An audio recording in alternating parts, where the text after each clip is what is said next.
हल्द्वानी के बनफूलपुरा में supreme court का एक फैसला आना है। आज उसकी तारीख लगी है। उसको लेकर के पुलिस ने यहाँ पर पूरी तरह से सुरक्षा व्यवस्था के लिए काफ़ी फोर्स तैनात किया। हमारे साथ बात करने के लिए एसएसपी नैनीताल मंजुनाथ टीसी हैं। उनसे जानते हैं कि जीरो जोन घोषित किया गया है इस पूरे इलाके को और आखिर इसकी क्या वजह है। सर, जीरो जोन आपने बना दिया है, काफ़ी फोर्स तैनात की है, सुप्रीम कोर्ट का जो फैसला आना है उसको लेकर के क्या कहेंगे? देखिए, ज़ीरो जोन एक मतलब मिसलीडिंग टर्मिनोलॉजी है। बैरियर्स लगा के हम सघन चेकिंग और सघन सत्यापन किया जा रहा है। जो अवांछनीय तत्व होते हैं उनको प्रिवेंट करना हमारा उद्देश्य रहता है। पिछले साल जो हुआ था हिंसात्मक कृत्य, भारी हिंसात्मक कृत्य हुआ था, जहां पे पुलिस प्रशासन और सरकारी कर्मचारीगण के ऊपर जानलेवा हमला किया गया था और व्यापक हिंसा हुआ था। इसमें यह तथ्य सामने आया था कि जो उत्तराखंड के सीमावर्ती जनपदों के बहुत सारे क्रिमिनल एलिमेंट्स और मिस्चीवस एलिमेंट्स और जो है मिसक्रिएंट्स जो है यहाँ पर आकर व्यापक हिंसा करके वो चले गए थे। अतः जो है यहाँ पर बैरिकेडिंग लगा के चेकिंग किया जा रहा है। सघन चेकिंग और सत्यापन, आईडी कार्ड का चेकिंग किया जा रहा है, फोटोग्राफी वीडियोग्राफी करके सबका डॉक्यूमेंटेशन किया जा रहा है।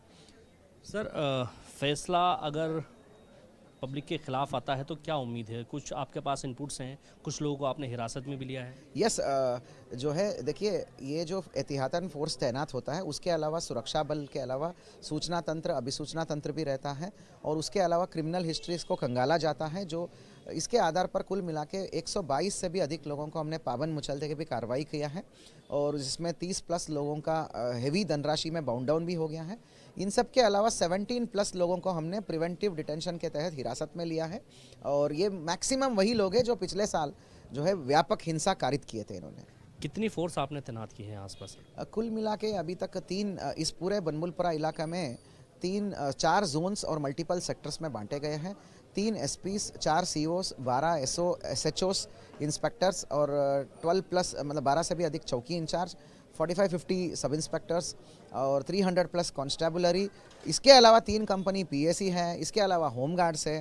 तो व्यापक पुलिस प्रबंधन हुआ है। इसके अलावा फायरिंग स्क्वाड्स है, टीयर गैस स्क्वाड्स है, सीपीयू है, फायर यूनिट्स है, ट्रैफिक है, सभी बलों का हमने तैनाती किया है। मतलब कोई भी अगर फैसला ऐसा आता है तो उसके लिए पूरी तरह से तैयार है उत्तराखंड पुलिस? डेफिनेटली तैयार है, यही हमारा काम है, क्योंकि शांति व्यवस्था बरकरार रखना और कोर्ट्स का आदेशों को यहाँ पर अनुपालन करना और समाज में जो है शांति व्यवस्था बरकरार रखना ही हमारा रोल रहता है। तो मेरा हमेशा सभी से यही अनुरोध रहता है और अपील भी रहता है कि भारत में संविधान और कोर्ट्स का सर्वोच्चता रहती है। न्यायालय का फैसला को सभी जनमानस को सम्मान करते हुए लीगल ऑप्शंस का यूज़ किया जाना चाहिए।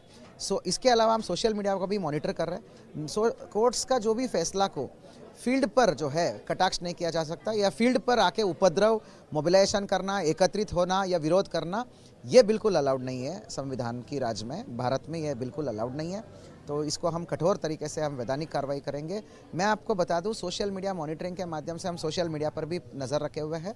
किसी प्रकार की कोर्ट्स और सरकार की विभागों का मतलब जो लीगल काम पर मनगणत कटाक्ष देना या मनगणत मोबिलाइजेशन करना, ऑनलाइन में भी प्रेरित करना या उनको मतलब एक तरीके से क्रोधित करने के काम जो करते हैं, इंस्टिगेट करने का, उन पर भी हम नज़र रखें, उन पर भी कठोर कार्रवाई करेंगे। हमारे साथ बात करने के लिए एसएसपी नैनीताल मंजुनाथ टीसी थे, जिन्होंने बताया कि इस बार पूरी तरह से सोशल मीडिया पर भी नज़र रखी जा रही है और इस पूरे इलाके को एक तरह से कहेंगे ज़ीरो जोन में बदल दिया गया है। क्योंकि मैं आपको दिखाना चाहूँगा, ये वही बनफूलपुरा थाना है जहाँ पिछले साल एक बड़ा उपद्रव हुआ था जिसमें कई लोगों की जान गई थी।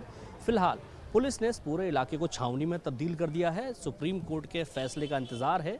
फैसला जो भी हो, पुलिस पूरी तरह से मुस्तैद है और एसएसपी नैनीताल मंजुनाथ टीसी ने स्पष्ट संदेश दिया है लोगों को कि किसी भी प्रकार की टीका टिप्पणी या फिर किसी भी प्रकार का उपद्रव अगर कोई करता है तो उसके खिलाफ सख्त कार्रवाई की जाएगी।